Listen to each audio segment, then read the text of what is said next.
Years passed, and the story of Mazi Nnanna's rise, fall, and redemption became legend in Umuagu. Under his wise leadership, the village thrived, and Nnanna became a symbol of wisdom and humility. But as time went on, a new challenge arose, one that would test the very fabric of Umuagu and Mazi Nnanna's legacy. One stormy night, as thunder rolled through the skies and lightning flashed across the horizon, a strange phenomenon occurred. The sacred Iroko tree in the forest, which has stood for centuries, began to glow with an eerie, pulsating light. The villagers, fearing that the spirits were angry, rushed to Mazi Nnanna for guidance. Nnanna, now an old man with a silver beard and eyes that held the wisdom of ages, knew that something powerful was stirring. He had felt a disturbance in the spiritual realm, a ripple that hinted at forces beyond human understanding.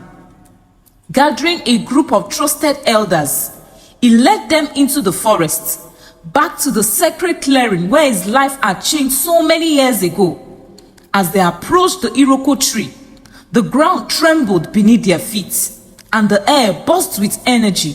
Suddenly, the earth split open, and from the depths emerged a figure, a woman, ethereal and radiating with power. She was no ordinary spirit.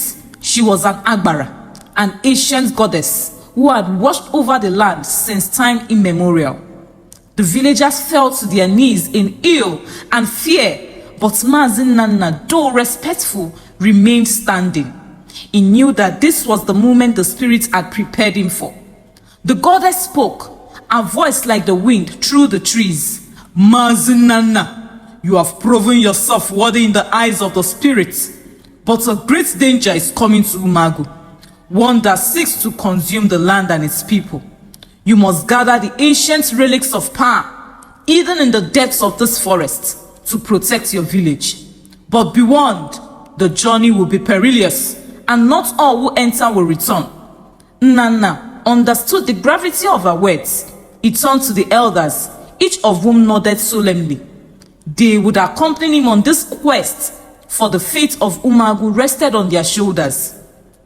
The next morning, at the break of dawn, Mazi Nnanna and the elders set out on their journey. The forest, which had once been familiar, now seemed alien and hostile. The trees whispered ominously, and shadows danced in the corners of their vision.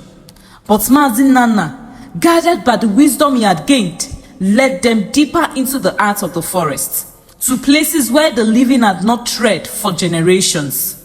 Their first trial came at the Cave of Echoes, where they had to retrieve the Okute, a stone imbued with the power of truth. As they entered the cave, voices from their past echoed around them, filling their hearts with doubt and fear. The elders faltered, but Mazi Nnanna, his mind clear and his purpose resolute, led them through. He reached the stone, held it high, its light banishing the shadows and silencing the echoes. Their next destination was the River of Dreams, where they sought the Ikenga, a staff of power and strength.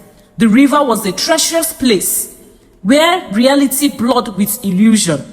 The elders began to lose themselves in the dreams that surfaced from the waters.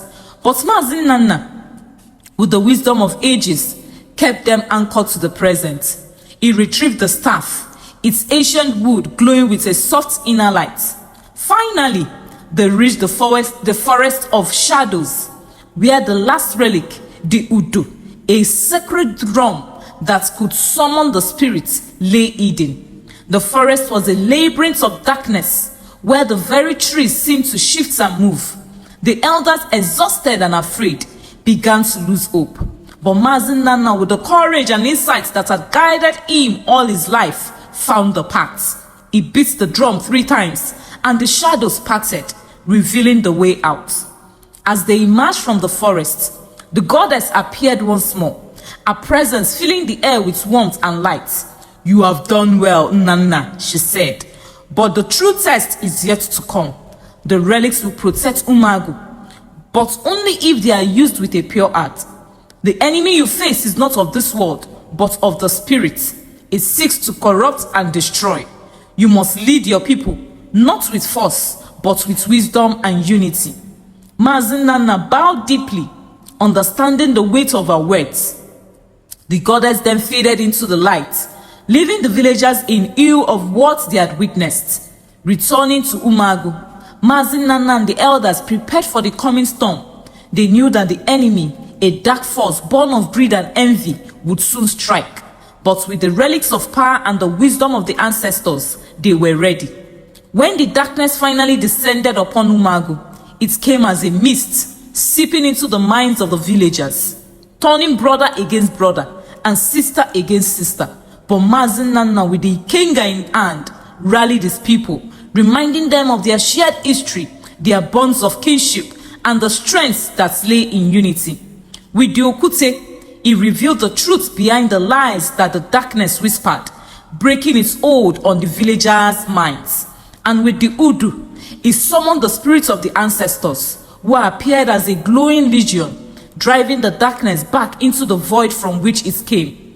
The battle was fierce, but in the end, it was not the relics that saved Umuagu, but the unity and love of its people, led by the wisdom of Mazi Nnanna.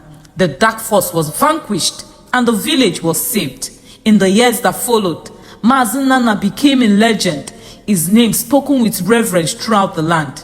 He lived out the rest of his days in peace, knowing that he had fulfilled his destiny. And when he passed on, the people of Umuagu buried him at the foot of the sacred Iroko tree, where the spirits of the forest still whispered of the man who had saved them all. The relics were hidden away once more, to be called upon in times of great need. And the story of Mazi Nnanna, the man who became wealthy through supernatural means and used his power to protect his people, was told for generations, a beacon of hope and wisdom for all who heard it.